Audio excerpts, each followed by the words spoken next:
তুষার আমার সাথে নেপালে বসে যেসব ভিডিও আমাকে পাঠিয়েছে, যেসব নগ্ন জিনিস আমার কাছে আছে সেগুলো আমি প্রকাশ করতে বাধ্য হব। তুষারের উদ্দেশ্যে আমি বলতে চাই এবং এনসিপি যারা আমাকে নিয়ে নোংরা খেলায় মেতে উঠেছে তাদের উদ্দেশ্যে আমি বলতে চাই, আপনারা যদি এই মিথ্যা প্রচারণা থেকে বিরত না থাকেন তাহলে আমি বাধ্য হব তুষার আমার সাথে নেপালে বসে যেসব ভিডিও আমাকে পাঠিয়েছে, যেসব নগ্ন জিনিস আমার কাছে আছে সেগুলো আমি প্রকাশ করতে বাধ্য হব। তখন কোথায় গিয়ে আপনারা প্রিটেন্ড করবেন আমি কিন্তু জানি না। আমি ওয়ার্ন করছি, আমি জনসম্মুখে চাই তুষার যেন আমাকে সরি বলে। এই যে আমি যা কিছু প্রকাশ করতেছি সেগুলো কিন্তু বানোয়াট কিছু না।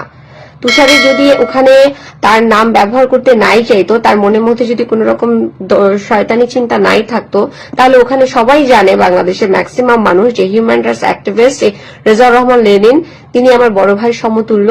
আমি তাকে সমস্ত কিছু শেয়ার করে, এবং আমার এই বিপদে শুধু ডিবির লোক না, এনসিপির লোক না, লেনিন ভাই সেদিন উপস্থিত ছিলেন। তাহলে আমার গার্ডিয়ান হিসাবে যদি গার্ডিয়ানের নামই হয়, তাহলে লেনিন ভাইয়ের নামটা কেন দিল না? সেখানে সাদিয়া উপস্থিত ছিল, সাদিয়া নারী নেত্রী এনসিপি, তার নাম কেন দেওয়া হলো না?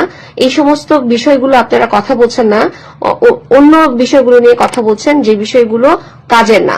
যদি আপনারা আমাকে সরি না বলেন, দুঃখ প্রকাশ না করেন, ভুল করেছেন সেটা স্বীকার না করেন, তাহলে আমি বাধ্য হব আমার কাছে তুষারের যে সমস্ত ভিডিও এবং ছবি আছে সেগুলো প্রকাশ করে দিতে। Thank you so much.